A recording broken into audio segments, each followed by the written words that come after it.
We're joined now by Cedric Anselin, straight from BBC Radio Norfolk duty this afternoon. Cedric, we just heard from Johnny Howson.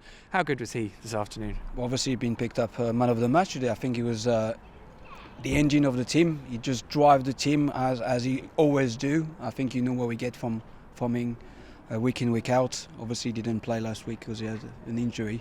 But today, obviously, he was fresh and you could see on the pitch. You know, great leadership as well.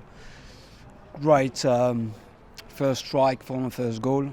I didn't know if it was left foot or right foot, but obviously good strike from two left foot. You know, obviously the third goal we can give it to him. He's no known goal. We will give it to him because he's been absolutely superb today. He was, wasn't he? Proper driving force for that team. And when he plays like that, you realise how good a player he is at this level. Yeah, and under the circumstances as well, it's that type of player you need in a side when you're struggling. And he gives them that option, drives people forward, makes things happen, gives Wes the freedom to create what he does. So vitally important. But you know, one thing when you get something like that is you've got playing so well around a transfer window. You hope bids don't start to come in for him because he has been probably one of the players this season that has stepped up to the mark when things haven't gone well.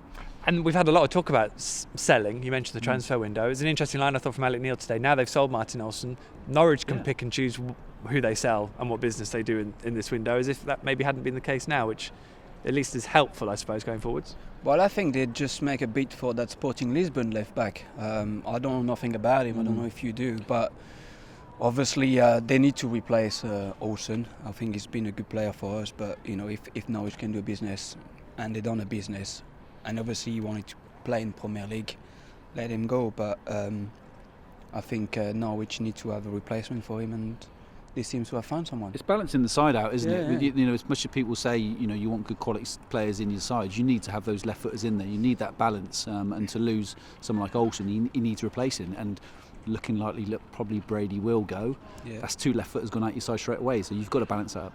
You and your left footers, eh? Yeah, we all need these left footers. It's also like Darren said about the balance. But you know, if you look at the two fullbacks, Olsen and Pinto was going forward at the same time, so that gives you that right balance. You don't want to have a left back who's just going to start and be more defensively. Alex Neil like to play forward and push his fullbacks quite high and help the forward to obviously score goals. I mean, did anyone think that Robbie Brady was giving a little wave goodbye today? I mean, it's difficult, isn't it? Because he knows that the club are in talks over his future, and that is probably the most likely result of this transfer window. Yeah, and not just he knows about the club, that I'm sure his agent would have said to him. Party started. Yeah. Yeah, also his agent would have been in talks with him as well, so he will know if there's clubs interested, and he'll know probably whether it's going to happen or not. And I would say, by the way, he celebrated after his goal today, he was kind of waving at the fans rather than celebrating. So I think it's inevitable, but if it's good money for him, arguably you could say he hasn't been brilliant for Norwich this season. So clearly you'd lose his ability, but I think what you can replace him with is 3 or 4 maybe really good players at this level, this championship level, and add that grit and determination that's been missing so far this season. If he hadn't scored a penalty against a full-back in goal this afternoon, that probably would have been it, really, wouldn't it? What Paul Lambert, I mean, he's got a job on at Wolves, really, hasn't he? They've done quite well, but since before today, they started slowly, but kind of grew into it. And Paul's trying to get Wolves doing what he got Norwich doing, really. Well, I think we all know Paul Lambert, how he works. He likes to give young players opportunities, and you can see today, you know, they only had 3 players close to 30 years old. All the rest were below 24, 23. So we know how Paul want to have his players set up. But you know, Paul Lambert obviously is I will call a legend here. He's done a great job for the last 3 years. For 3 years.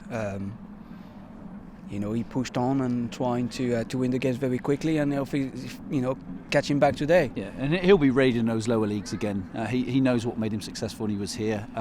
He's probably in a similar situation at Wolves financially, so I'd imagine he's going to be raiding the lower leagues, like we all are. We're all doing it. Norwich certainly are. It'll all be about, of course, the Scott impost here at Carrow Road for the time being. Cedric, thank you very much. Darren, of course, thank you. Paul Lambert, I love that. Well said. Paul Lambert. No, don't come Lambert. Well, while these two carry on, we'll give you the latest championship.